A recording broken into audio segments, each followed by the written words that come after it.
the period of time was very quick to go up, and the period of time to go down was very quick also. My preference is to grow at a steady pace. It just doesn't happen in the fashion business. You know, in the fashion business, you're either right, you either made bright colors this spring, or you made dull colors this spring. No one's buying dull colors this spring. A year ago, we were big for white. Spring 12 was going to be white. Every researcher in the industry was big on white for spring 2012. I was writing down what they're quoting for spring 2013 right now, so I could check on them too, but it was not even close to right. However, as we got closer, we changed colors. We had one brand that's doing 8 colors in every shoe, all bright colors, even what we call cobalt blue. And we have another brand that did more dull colors. Well, the brand that did bright colors is doing better. So in the fashion business, you're either right or you're wrong. You could be a little bit right, but it's not usually typical. You either make the right call or you don't, and white's like mediocre at best. What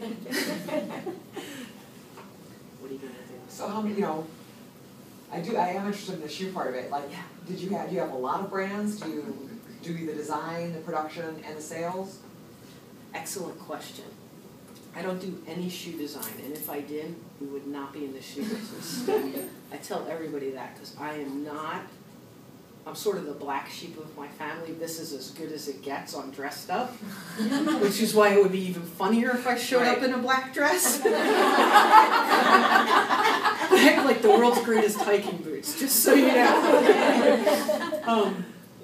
So my area, so I'm the chief operating officer, and my area is operations. So I handle financing and personnel and computers and imports and all of that stuff for the team of people that works with me. I do very little of the important part now. I have great people who do all of that. Then we have a design team, which we call product development. Design is kind of, there's a lot of people who call themselves designers. They're not. I remember the best example I could give you is the year that Steve Madden was voted Designer of the Year. His #1 product at retail was a copy of one of our boots. So to call him a designer isn't really appropriate. To call him a copier is a little insulting. So we just call it product development. So we develop product, and that's what everybody does. So our brands are Bronx, Diba, the B is in boy, Luichiny, and Ardiente. So those are the brands that we sell. But 80% of the business that we do is we design shoes. We make shoes for other people with their brands. So you could go to Kohl's, or you could go to DSW, or you could go to Baker's, or you could go to Shoe Carnival, or you could go to Nordstrom, and there'll be shoes there that we designed, that we interpreted from the fashions of the day, and those will be there. But you wouldn't necessarily with their own label. Yeah, with their label. With one of these 4 labels that you just said? Not typically. Not typically. Typically it would be with their own brand. DSW uses the Diba label a lot. Yeah. Most people, if they've seen Diba, have seen it at DSW. But if you want to see the shoes that we have, you could go to demandshoes.com. So you do design the shoes, and then where are they produced? Mostly in China, some in India. We do leather shoes in India. The shoes I'm wearing now were made in India.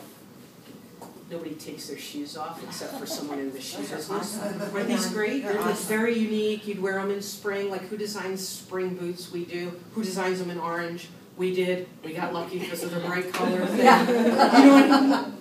So, but this is a Diba boot, and it's very rare to do spring boots, so it's unusual. This was made in India. It's leather. Where can I buy those boots? Yeah, where can we buy those? If you're an 8.5, we could work something out in 15 minutes. So we have an outlet store. Note to self, I should have brought coupons. You can email something out. Email coupons. We'll email something out to all of you. 25% off. Are your All right, offices so- there where your outlet is? Yeah, I'll send so a our link. outlet store is, do you know where Earth City Expressway crosses Highway 70? Mhm. On the northwest corner. Erin, is this where you're always talking about going to the show? Yes. Yeah, okay. We gotta go to Diane's store, Okay. yes. It's right next to ITT Technical School. Okay. That's right on the highway, and then. What's the name of it? Is it just? Bronx Diba Shoe Outlet. Okay. It's a very tricky name. And you can see it from the highway. You Okay. can. Yeah, right next. I think I have seen it. I'll make sure that Erin emails out directions and the discount coupon. Isn't there another shoe place in our city? There used to be. Oh, really? Used to be. They bought like closeouts and shoes that were like They a had a little place in messed up and they Jackson, sold them and they really used to be, cheaply. actually. They're just not there anymore. So, what else? So what do you like best about shoes do you have? It's a great question. Many fewer than you would think. And it's much like being in car sales. If someone's not driving a new car and they're in car sales, it's bad juju. So I change my shoes every season. So I only have what I'm wearing that season, and then I change it out. Don't you love some of your shoes? I mean, excuse me. Don't you like love them and not want to not wear them? I Yeah, mean, I yes. fall in love with shoes and I know, and we love people like you. Because you buy shoes on emotion, you're like, oh my God, I have to have this shoe. And so that's great, that keeps us in business, which is fantastic. But I guess the point is that I can't wear last season's shoes when I'm in the shoe business. It's just not worth the grief that my brother-in-law gives me. So I give my shoes away every 6 months. how You do know, they car people don't. That's right. Try the Goodwill on Manchester. There you go. I can give you like 3 resale shops, and then I can go buy your shoes. That's right. Yeah. What about a problem that's maybe someone, or a challenge that someone's dealing with in their business right now that you could get Diane's view of how she might handle it? Lucy, I know you're a new business owner, you just bought the business. Yes, that's true. So, I'm kind of harking back to a business I didn't own but operated for the owners. How do you deal with it when you are gifted with an employee who is actually a B+? How do you deal with motivating and getting them to do their job when they're not terribly inclined to? and that happens whether you've been gifted with them, whether you hired them. I mean, there's a lot of reasons why you might have that in your organization. So how do you handle that? Or, well, you don't now, but how would you? Yeah, What would well, you I still have to coach people on how to handle it, so, and ultimately I end up having to handle it sometimes too. You have to create a time frame for yourself, I always say, and whatever that time frame is, let's say it's 90 days. Then you create a time frame and you have a meeting with the employee and say, this is what I expect and this is what I'm getting from you, and it's not the same thing, so we gotta get it corrected. But it's all about the conversation. I say I try not to, because sometimes I do it anyway, but I try not to make them wrong. And I think if you expect more from people, they will deliver more. So a lot of times I'll just say, listen, we expect you to do this. You're doing this. And I know you can do more than that. Do you think you can do more than that, or do you think this is the best you could do? And almost never will anyone say, oh, this is the best I can do, take it or leave it. But they don't usually say that, right? But if you sit down with them and you go like, you're lazy, you're making them wrong from the get-go, you're done. But you gotta let them know that you know they're slacking without making them wrong. Most of the time, this actually happens more often than not with like, somebody will be jacking around with instant messaging at the office or something, and they'll, like waste a bunch of time gossiping.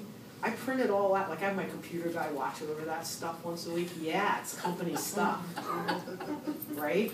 So he goes in and he like spot checks that stuff every week. Emails, instant messaging, voicemails, all of that stuff, that's company property. And if you're like doing something that's inappropriate and I call you on it, you would be amazed at how fast people straighten out. So you don't fire them, you just like tell them that you found them doing that, and then you let them have the job still? Sometimes, I mean, almost all the time. So embarrassed when you call them out. So embarrassed. They start crying or they turn red. It's like unbelievable. They become instantly like a little kid that just got called to the principal's office.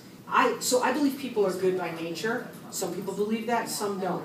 I think you got to decide early on, or you think people are for you or against you. And if you have somebody who you think is a pretty good person and you call them on it, they'll correct themselves. And if the 90 days goes by and they don't correct themselves, I start the process. I give them a verbal warning in writing, which is weird, but you have to do that. Then I do the written warning, and then I let them go. And I'm sorry, but this isn't working for us. What did you resolve, though? I know with a lot of my consulting clients, there's something that they have to resolve in order to be willing to have those conversations. Because the formula is, you know, that formula, everyone knows the formula, it's taught all over WashU and every other business school, but there was something that you have resolved for yourself through the years that has you notice it, get an action on it, and, you know, move things along.